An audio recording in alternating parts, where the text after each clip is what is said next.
Guys, another great year for the NFL last season. The average team value is up 6% versus a year ago. Revenues are up. We had an escalation in the TV deal as per the contract. You know, what got me though was the operating margin expansion. Huge expansion in profit margin for the league. What do you think lies behind that? Is this the new CBA coming into effect for the owners? Well, this is what NFL owners were after under the new CBA. They wanted to lock in bigger profits. I think you're going to see that. As you mentioned, they signed deals worth more than $40 billion with their TV partners. They're going to keep costs down around 50% of total revenues. You also had two teams clear up stadium problems. You're going to have new stadiums in San Francisco and Minnesota. They secured financing and broke ground this year. So things are looking good for the NFL. Yeah, in fact, the 49ers and the Vikings, the values could go up more for both of those teams because we only increased them a little bit, really, for the new stadiums because they're still a couple of years off, and we're really not sure how much revenues are going to increase for both of those owners. You go back to Shahid Khan, Sure. The most recent transaction in the NFL, sealed the deal buying the Jaguars in January. Lowest value team on our list, $770 million, which is what he paid. What are the odds of this guy extracting a good return on that investment? I think it's a pretty good chance he does well. I mean, considering the business he comes from in auto parts, that's a much tougher business. And you know, he has a lot of big plans. He wants to take the Jaguars overseas. He wants to do a lot of different things. Maybe, who knows, he can bring that team up from the basement to somewhere a little bit higher. I mean, it's the essence of his plan to basically, from the business standpoint, is to expand the brand, grow the market beyond the Jacksonville area. And I think even, you know, the Bay that's there, he thinks more business can come into Jacksonville and he can get more sponsorships from there. How much of his plan do you think is based on increasing business activity in and around Jacksonville? I think that's a big part of his plan. He knows as a global businessman that people around the world know the NFL, but they don't necessarily know Jacksonville. So if he can bring Jacksonville and the Jaguars to them, maybe he can grow both the city and the team at the same time. Interesting. How about the top of the list? Why don't you tell us who's on top I gotta this tell year? you, Jerry Jones is just killing it with the Cowboys. You know, every year we look at this guy and we say, you know, has this guy maxed out? You know, and then you realize, no. I mean, now he's in a Papa John's commercial doing rapping. Well, you know, people may laugh at him, but again, this is a guy capitalizing on the brand, getting more exposure. And, you know, who would have thought Jerry Jones 10 years ago would have been leading the charge in social media, you know? But look, it's bringing in money. The Cowboys get over $80 million a year in sponsorship revenue. Nobody else comes close to the Cowboys. The Patriots do great. They're second, but they're still several million dollars, maybe $20 million away. I think that the Cowboys are going to continue to go up in value. At $2.1 billion, the Cowboys are valued at a low multiple of their operating cash flow. So if anything, we're being conservative. Right. One of the things that really astounds me is you got the Jets and the Giants. They both play in the same stadium, the new stadium, yet they're almost $200 million apart in value, the Giants being worth more than the Jets. Is this a function of fan popularity, what they charge for tickets, PSLs? What's driving that wedge? Well, they both went in thinking revenues were going to be comparable under the new stadium. The Giants were able to sell their tickets. The Jets weren't able to sell their tickets at those prices. So they've had to really ratchet back pricing, particularly with the club seating. You know, they tried raising prices last year, and they've had to bring it back this year. They lowered prices on, you know, something like 15,000 upper deck seats for the 2012 season.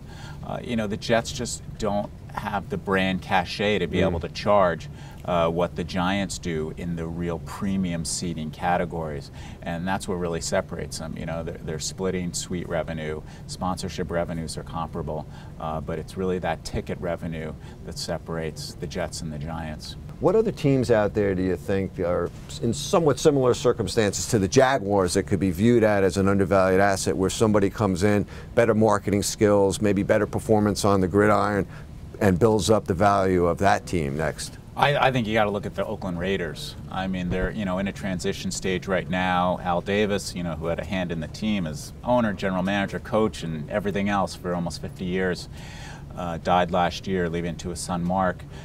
You know, it's a tremendous market with a ton of money in the Bay Area. It's It's been a really underperforming team, both on the field and off the field, near the bottom of the league in terms of stadium revenues. Needs to sort out its stadium situation. You know, that's not a long-term solution.